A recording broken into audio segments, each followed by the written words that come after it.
Hi, I'm Cami Rose, Principal Practitioner with Happy Human Training, the home of human first development. Now, what would you think if I told you that I discovered a really simple but effective way of getting your management or leadership teams thinking differently? And even better, it works in minutes. Let me share it with you. You can give it a try for yourself. So I call this exercise good manager, not so good manager, or good leader, not quite so good leader, depending on the level of the team that you're going to be working with. And you just gather that team together and you're going to ask them to explore, discuss and share with one another their experiences and their thoughts about two different types of management or leadership that they might have experienced in their careers. And it really is that straightforward. You're going to ask them to share their thoughts and experiences about people that they've had in their world who they describe as good or great managers and leaders.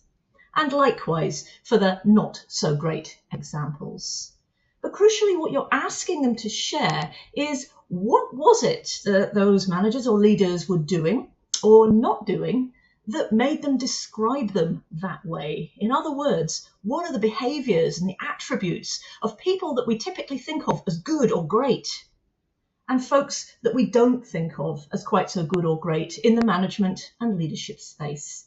And then you just leave them to get going for 5-10 minutes, however long you've got.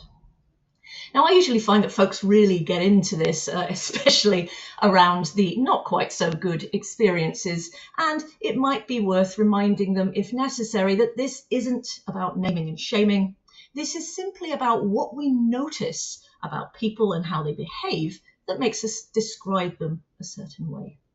So, when the time's up, you're now going to look to gather feedback, and it's great to put that up on a flip chart or a whiteboard so that you can see the common themes, the common behaviors, the common attributes, the common things that people who are considered good, great managers and leaders do versus what folks who are considered not so good or great are up to.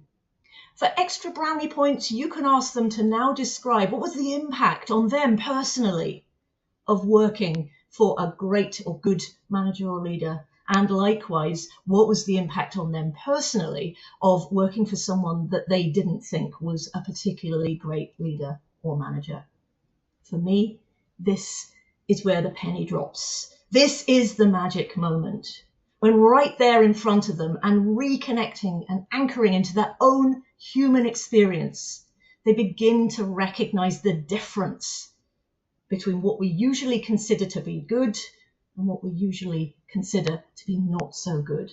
Because it comes right down to the basics of what humans need to be able to thrive, or what puts them into a more threat state. The basic bottom line is that typically good and great leaders make the people around them feel safe, valued, heard, respected, and included. Key needs for our human selves. And on the flip side of that, managers and leaders who are not providing those kind of environments leave their folks feeling that they don't matter, that they're not cared about. Perhaps they even feel unsafe, left out, treated unfairly. And this will typically put them into a far less happy state with a far less good experience. Now, I always joke at the beginning of management and leadership programs that that's it. We can all go home now. It really is that obvious. Clearly, we should do more of the great stuff and less of the not great so stuff.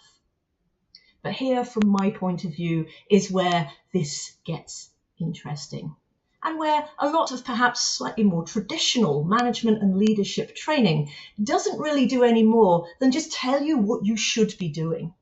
When actually the real journey, the real development, what makes really great managers and leaders is becoming that very thing, their way, their version, not just putting on a leadership hat or a management hat and adopting a certain style. Here is the beginning of a personal journey towards discovering what that might look like for them or for your team. Now, of course, if you need help with that, give me a shout. Maybe you've got your own trusted resources and trainers that you can now go and explore this with.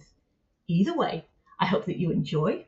I hope you find it helpful, and I hope it gets your management and leadership teams thinking just that little bit more about the human touch and how very important it is in their world of work.